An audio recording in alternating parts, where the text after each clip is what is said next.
नमस्कार दोस्तों, स्वागत है आपका मेरे YouTube चैनल हिंदी कथा कहानियाँ बाल कहानियों में। और अकबर बीरबल की जो कहानी मैं आज आपके सामने लेकर आई हूँ वो है पति मिलन से पूर्व के आंसू। अकबर अपने महल के प्राचीर पर भोजन करने के उपरांत घूम रहे थे। वर्षा ऋतु का मौसम था। जगह जगह दादुर और पपीहे की आवाज़ गूंज रही थी। झिंगुर शहनाई बजा रहे थे। जुगनू दर्शक बनकर उसका आनंद ले रहे थे। दृश्य बड़ा ही मनमोहक था। वातावरण में दिव्य सुगंध महसूस हो रही थी। महल के किनारे से ही यमुना जी की प्रबल धारा बह रही थी। उसका शोर आज पहले से ज़्यादा था। आज इस कलकल की ध्वनि महल में स्पष्ट रूप से सुनाई दे रही थी। अकबर को एकाएक महसूस हुआ जैसे नदी रो रही हो। अकबर ने तत्काल बीरबल से पूछा, क्या जो मैं सुन रहा हूँ वह तुम्हें भी सुनाई दे रहा है?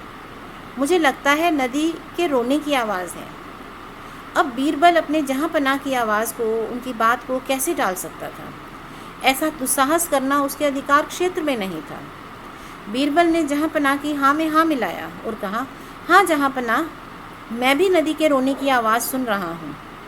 यह अपने पिता हिमालय के घर से, अपने पति समुद्र से मिलने जा रही है।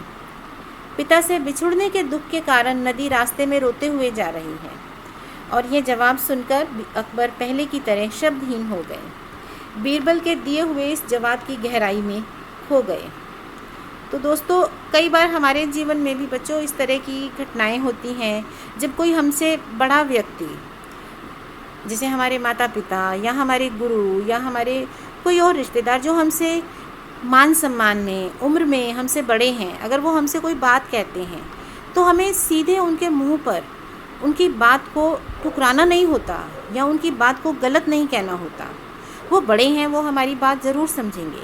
तो हमें जो बात है वो इस तरह से कहनी होती है कि वो हमारी बात का मर्म समझ जाएं, हम अपनी बात अलग तरह से उनको समझा सकें।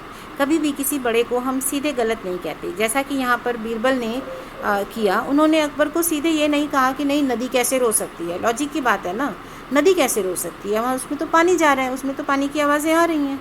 लेकिन वो महाराज जो कि उससे बड़े भी हैं, सम्मानीय भी हैं, वो उनको सीधे नहीं कह सकते थे कि ये आप गलत बोल रहे हैं। इसकी जगह उन्होंने उन्हीं की बात का एक अलग तरह से जवाब दिया, जिससे ना केवल अकबर उनकी बात को समझ पाए, बल्कि वो उनकी बातों की गहराई में भी खो गए कि अगर कोई चीज़ रो रही है तो उसका क्या कारण हो सकता है। इसी तरह की और कहानियों के साथ मैं फिर हाजिर होंगी। धन्यवाद। अगर आपको मेरी कहानियाँ पसंद आती हैं तो प्लीज़ मेरे चैनल को सब्सक्राइब करें और मेरे वीडियोस को लाइक और शेयर करें। सब्सक्राइब करने के बाद बेल आइकॉन दबाना मत भूलिएगा। इस तरह से जब भी मैं नई कहानी लेकर आऊँगी वो आपको नोटिफिकेशन में पता चल जाएगा। Thank you.